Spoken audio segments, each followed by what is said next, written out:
Uncle Four Eyes here, and I really wanted to show you this. I imagine the person who knows of this obviously could seem like this is old news or whatever, but I kind of want to bring it to light for those who don't have any clue who this person is, and is one of those people that is one of my more inspired, like, artists that are inspiring to me, but aren't like, a big name necessarily, or isn't a name that anyone can almost Google and immediately go, oh, I know who this is, or they have some relevance in the game somewhere along the line where I see why this person's influential.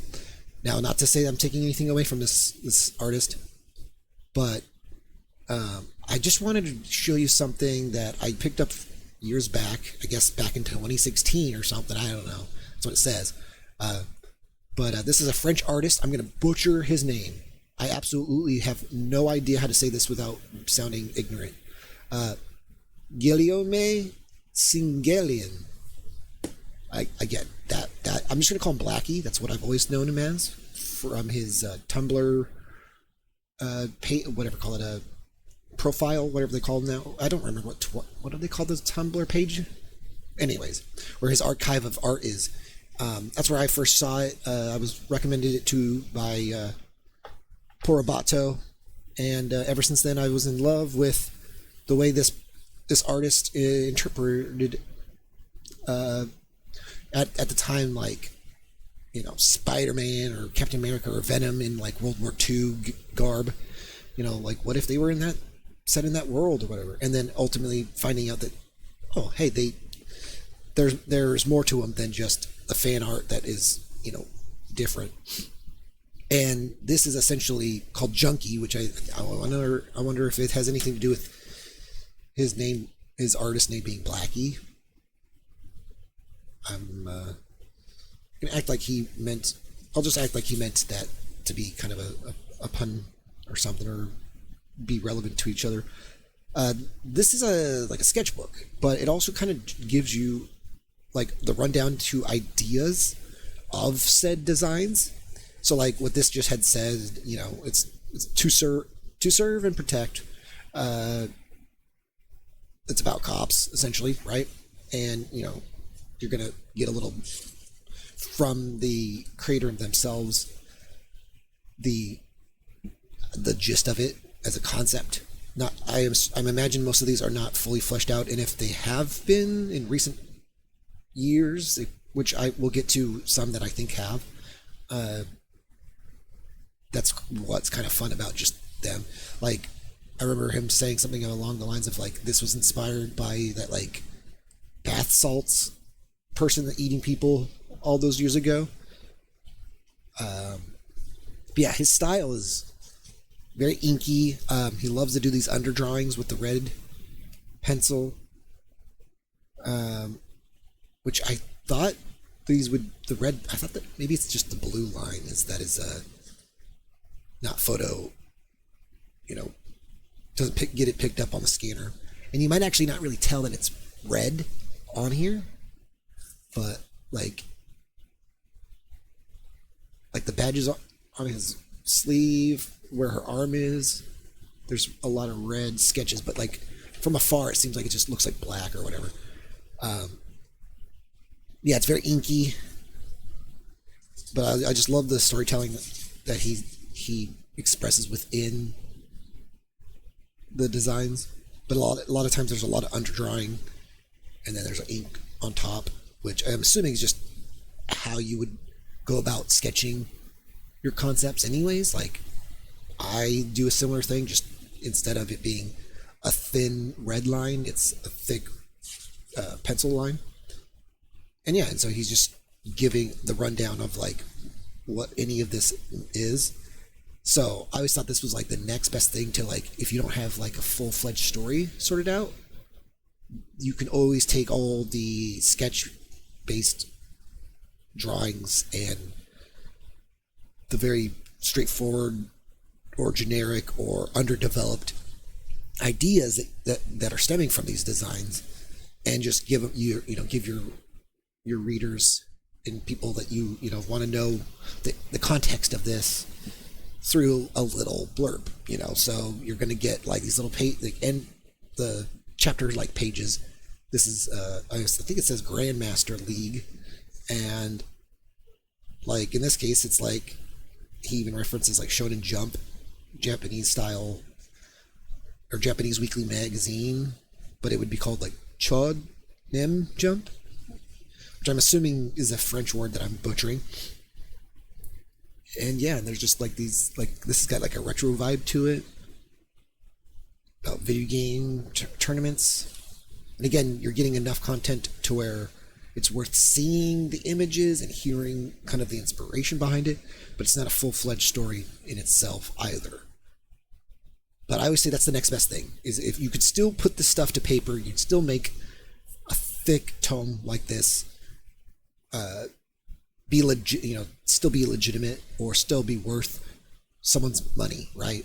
And again, the red's not going to show up apparently. Now that I've recognized that, like throughout most of this, you're going to get a lot of red underline drawing stuff, and it just either won't get picked up or it turns kind of black. So like that on screen probably doesn't look very red. Yeah, but just a lot of like understanding his character and like how they move and stuff. Like this is obviously very good character study stuff you want. Oh yeah, I should probably go back to like stuff like this. Like I love this design choice, red with the black. The red kind of complements his underline drawings. You get the little end paper, which also then has more of that, which kind of is continued on that. You know, you got a good spine. This is done by Pow or Pew, however you spell, or however you would say that, P-E-O-W. It's, I believe, a French publisher. All their contact was here. I think I held on to it long enough for you to check it out, but they're down here. You know, again, the SO like BlackieJumpGallery.tumblr.com is where I first noticed his work. This is obviously going to tell you a little bit more about him. Colors used: inky black, sketchy pencil red. Paper used: Holman book. There you go. So he even gave you your material list, which is very nice of him, and I also am thankful for that. That's a very art nerd thing to do and go, hell yeah, like this guy knows what's up with telling us his materials, because there's also that thing with like online now where like everyone's like, what'd you do, what'd you use to make this, and it's like he put it in the dang book so that you didn't even have to ask him. And again I'm going to kind of speed through a couple of these things, but it's just really fleshing out like almost like a, what do they call those, like the series Bible, concept Bibles, cartoon Bibles, whatever they're called. I forget the word along with the word Bible. And yeah, there's essentially just a firm grip on us understanding your characters and the feel of everything. And then here we go. Then we get into a more paint wash style.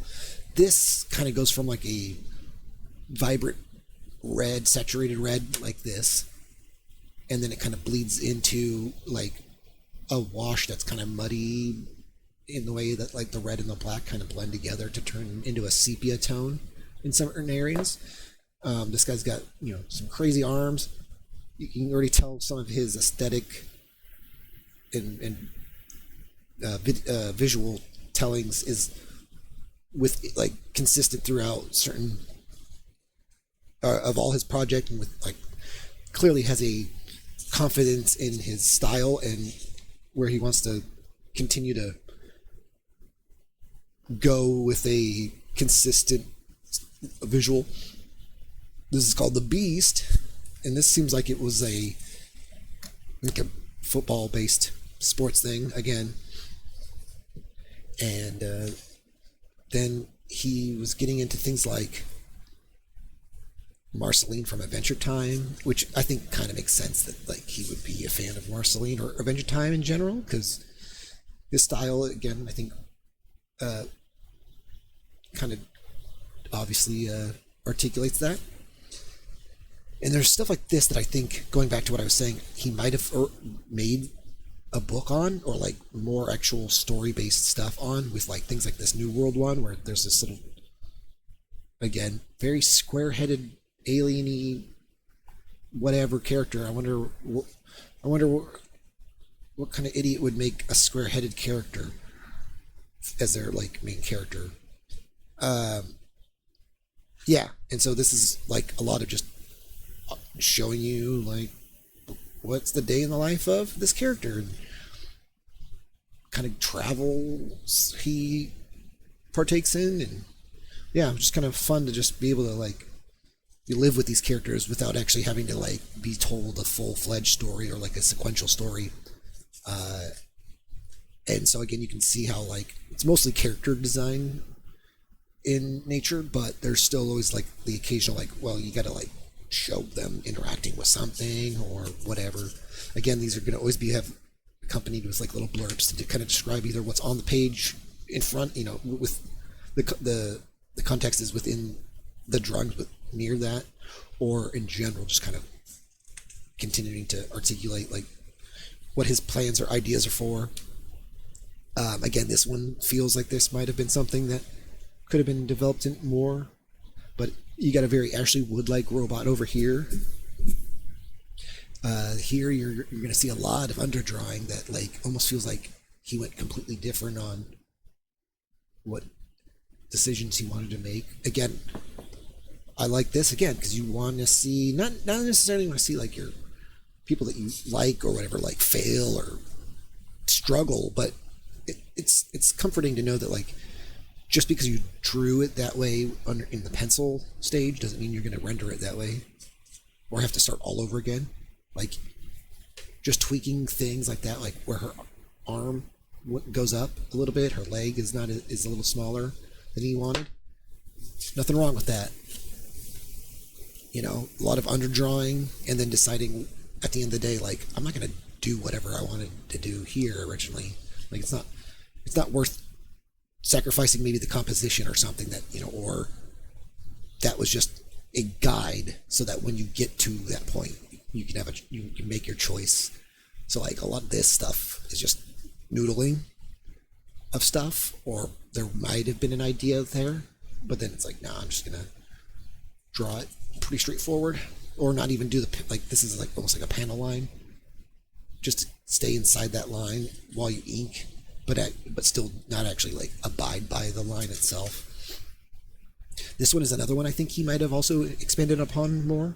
Again, I haven't seen Blackie's stuff in a long time outside of like the Tumblr stuff, or like when I just see stuff randomly on Twitter. Like he's kind of, I don't know if he's disappeared or he's been a part of other things where he's taken kind of a backseat in terms of his involvement or how much he's highlighted as a collaborator in it.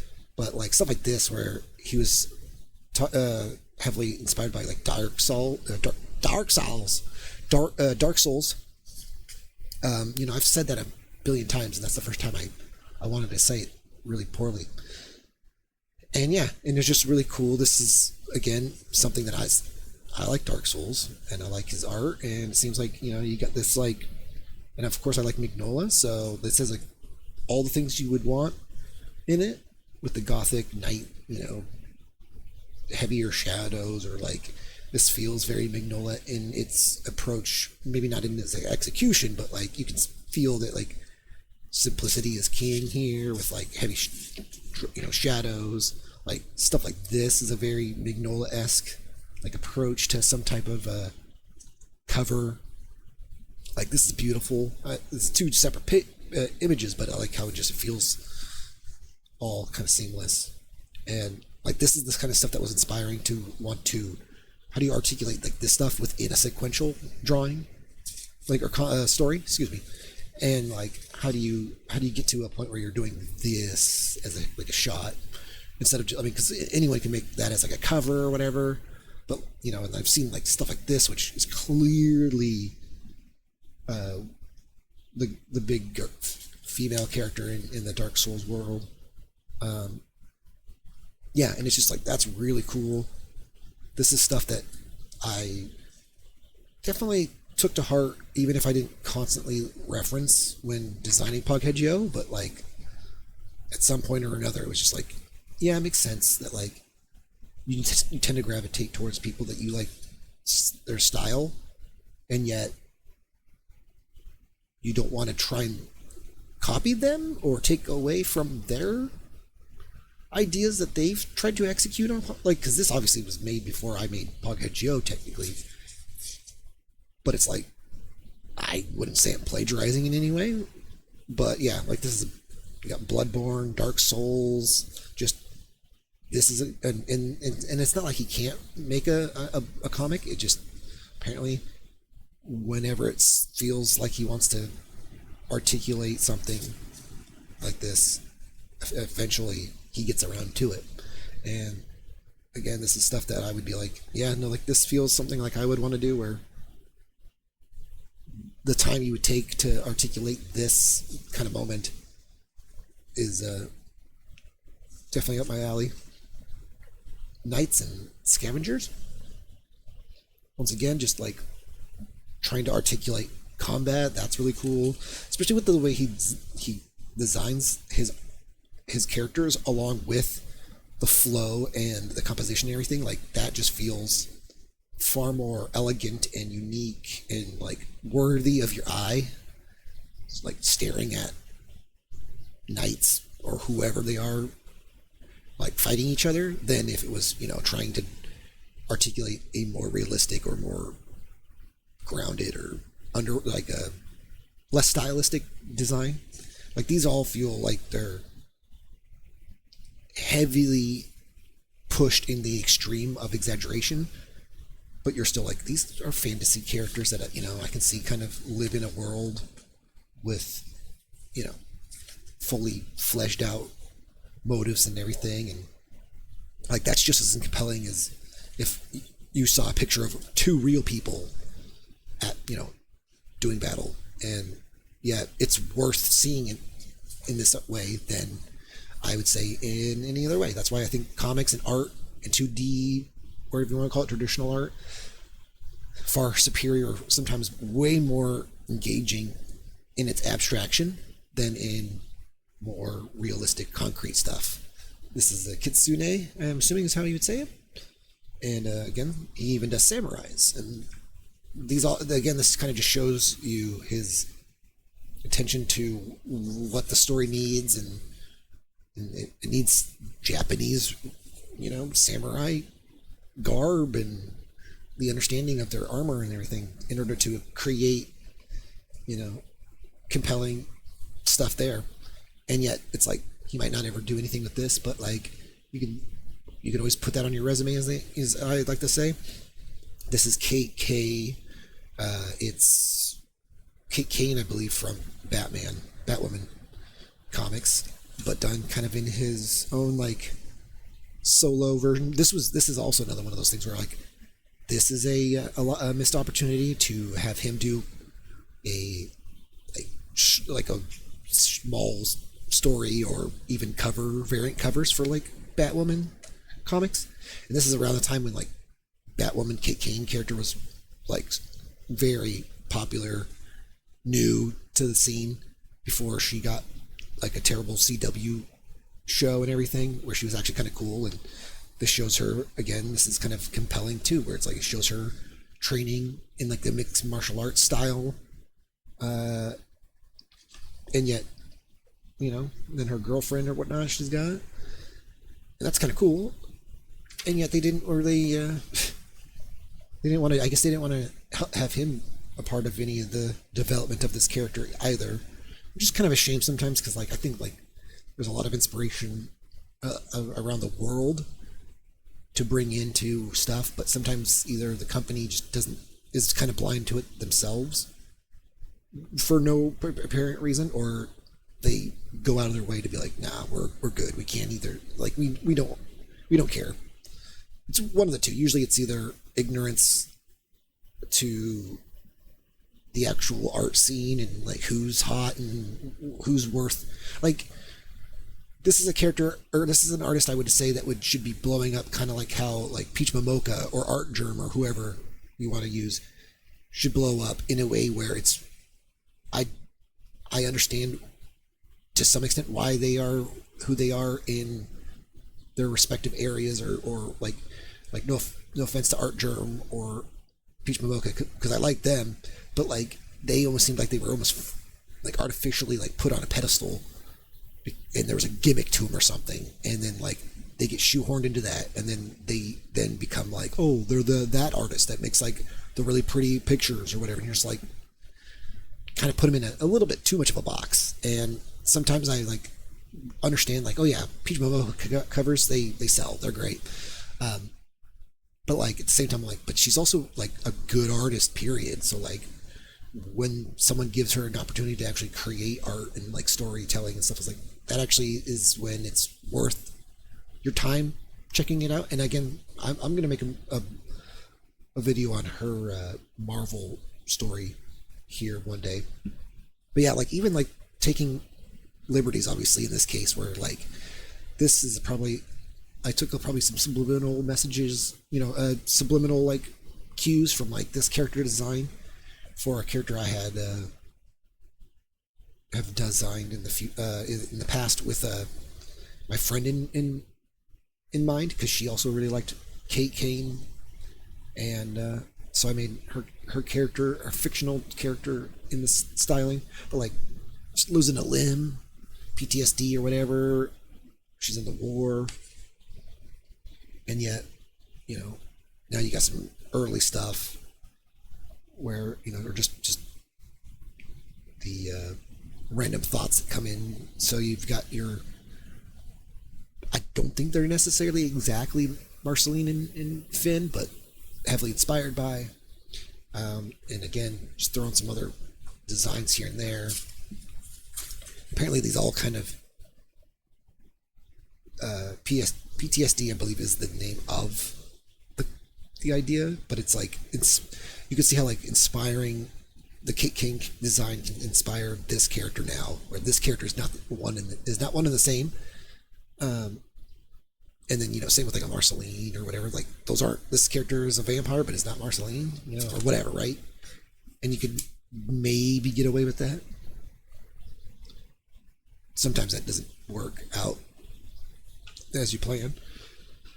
But yeah, it's always interesting to see like how like, and same within my own stuff, I've come to find that like you make something, and then like you can slowly over time keep that in the back of your mind, or like work on it to where, oh hey, it's not concept art or fan art of a character anymore. It's actually like slowly it evolves into its own character, so that you can then create an original character based off of something that wasn't original or wasn't super polished, and now it is, or it's now become its own entity. So like this has a very Blade Runner aesthetic here as well, I think.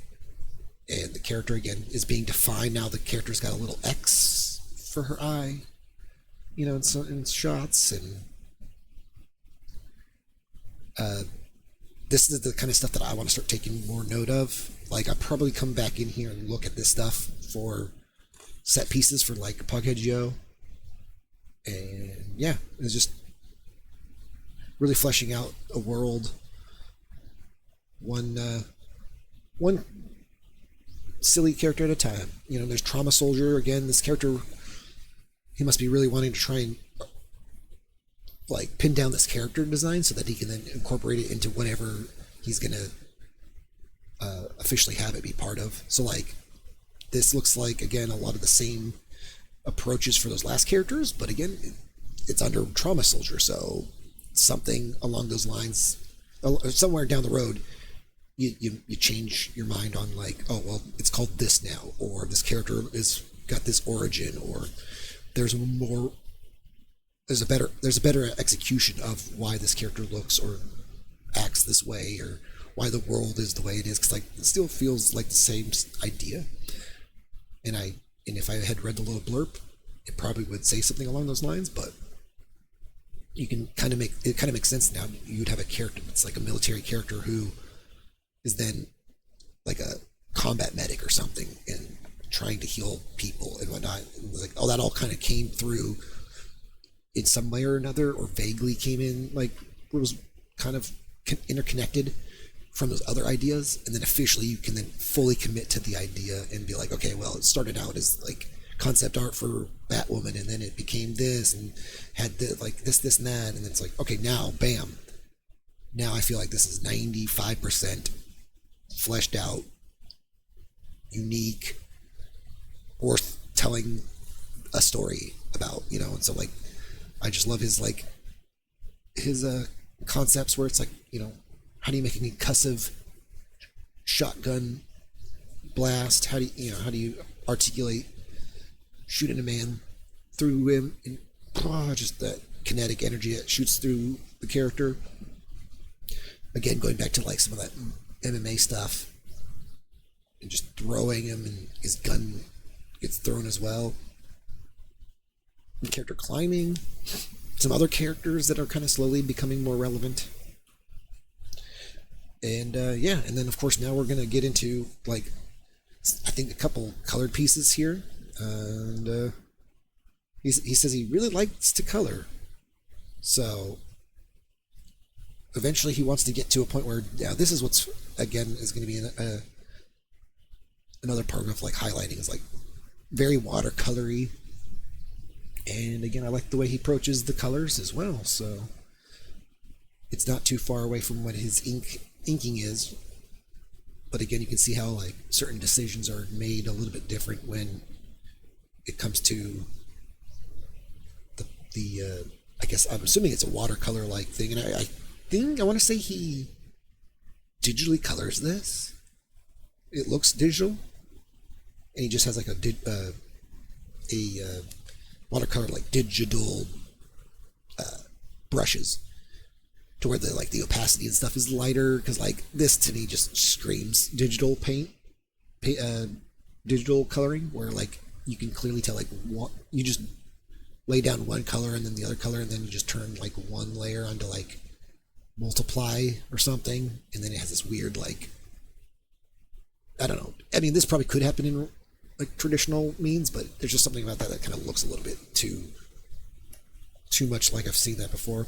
Again, it's just like, I love that the energy in that shot. Oh, he liked it enough that he needed to make a big colored version of that same judo throw. Like, again, this is really great stuff, and like this would be, I think, again, cover art worthy. There's always been like certain artists that I'd be like, you know what, I don't know if they would ever give a shit about partaking in like variant covers for like stuff that I make. And if I wanted to be greedy and try and network with people, and or, you know, collaborate with people and be like, hey, can you make me something for me, you know, as part of a Kickstarter or something or whatever. Again, to me that seems like it's a bit of a stretch, without there being some interconnective linking other than just the old out of nowhere DM or something, and just in the hopes that like, oh yeah, I know who this person, the stranger is, or I have no idea why this guy wants to even talk to me, and why, but that's just like a beautiful art. Again, taking some of these other sketches that he had already done previously in the book that we had seen, and like this one again, going back to like the border is now just the coloring. You know, there's that wash, the texture to that. This, I love this one. Again, we got Lightyear. This one is one of the more, when seeing this, I thought this was the most fleshed out in terms of like, why isn't there more of this, or why is there not a fully committed idea to this? Because like, these all seem not maybe sequential, or the story doesn't get told perfectly within each page turn, but like you can really feel like, why isn't this being made into something more substantial? But again, sometimes artists, they can't afford to just make whatever they want. We can't just do that, unfortunately. Sometimes we got bills to pay, or the logistics get in the way. But like, this is some beautiful work. Again, I love the print job that POW or Pew or whatever they do. Like, they knock it out of the park. Yeah, it's just really fun. There's characters in space. That's pretty much it. Space Quest. You got a little monkey in a spacesuit. Like, what else can you want? You got some like, what did he? I think he said something about like Dead Space was an inspiration, which I can see that. Anything else? Obviously, any sci-fi would probably come into play when you're trying to make sci-fi related content. And like, I just love like this stuff. Like, how do you articulate geometric or the space like tunneling vision? Like, I always feel like space stations or whatever, like the interiors are always fun to look at. They're always seem like a hoot to draw and like immerse your characters in that setting. I mean, you're gonna get stuff like this with like tech. Just these are always fun to do. Like, I recommend doing funny little just drawing tech and then just putting like uranium, and it's just this little canister, or this one's fuel and whatnot. I highly suggest doing sketchbooks almost in a very similar fashion, where at any moment you can highlight a potential story that the characters find themselves in without having to start from like they wake up and then they do this, and like just go, no, I want a shot of them, just fixing the hull of the ship outside or whatever. Like, that conveys a lot in that one drawing that then can be eventually articulated later down the road for like a full-fledged story or something. Like, but getting these things out into the world and on a piece of paper, sometimes like this stuff right here, like if I draw this would be a lot of good progress and research and motivation to then somehow create a sequential story that actually encompasses these types of, story beats and like shots, and like you can clearly tell that like there's some panels, being developed, and and there's spaceship designs. But yeah, I think this is a very under talked about artist that's been around for, I feel like, forever, and maybe it's because they're French or whatever. Like, everyone talks about the mangaka, or whatever you want to call them, mangakas, or American artists, and I think sometimes the French don't get a good, or even the European in general, guys don't get a fair rep or the spotlight. And yeah, this is one of the people that kind of got me onto like, there is definitely other things out there other than Marvel and DC comics, or the people who've gone through them, or everyone knows who Naruto is or whatever. It's like, this guy, I don't know if anything has I don't know if he's ever finally done anything to where he can get his name out there. You got like little rogue boy. It's cute. Street Wars fashion. This guy's also kind of another person that reminds me of Corey Lewis, another one artist that is my age and has similar, I guess, how do you say it, sensibilities when it comes to drawing. Like, I imagine like these are similar kind of vibes, and you can even tell like this person's a fine artist in general, so they could find work anywhere, I think. Like, yeah, he likes to draw these kind of weird, quirky characters with guns, but like clearly he's making a reference to like fashion shoots and stuff. Like, this is very like you could see these be in like fashion magazines, and it feel not too out of left field, even for like the fact that they're wielding weapons and stuff, but like this feels like really well composed, like fashion design, probably from like from not even like a fully fashion eccentric, like centric, fashion centric mind. Like sometimes I like drawing like clothing and articulating certain like fashion designs, but like I'm not going to then turn around and make the garments in the real world. It's just kind of, you can draw whatever you want. So why not draw something that's quirky or that doesn't exist but is an article of clothing that could possibly exist? And yeah, that was pretty much. Once again, I'm going to try and butcher his name, but it's Guillaume Singelin, and I'm only trying to put air on that, put little airs on that, because it's not a. I'm too American sometimes to be able to articulate other cultures' language. Yeah, and you can see how it just contains.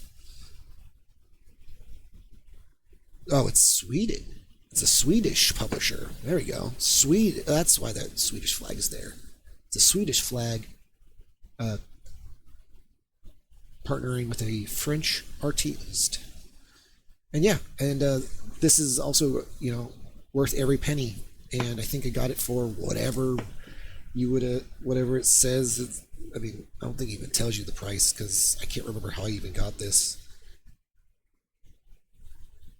Like, I think originally you could get it through his like Kickstarter or whatever. There's clearly something that, it's been so long that I've had this that it's like I can't remember how I even came about this. Like a big thanks to all Kickstarter backers. So I'm assuming he had to like go through Kickstarter to even get this made in the first place. But yeah, I've toted this around everywhere I go. This is edition of 2500, so there's, I guess, I don't know.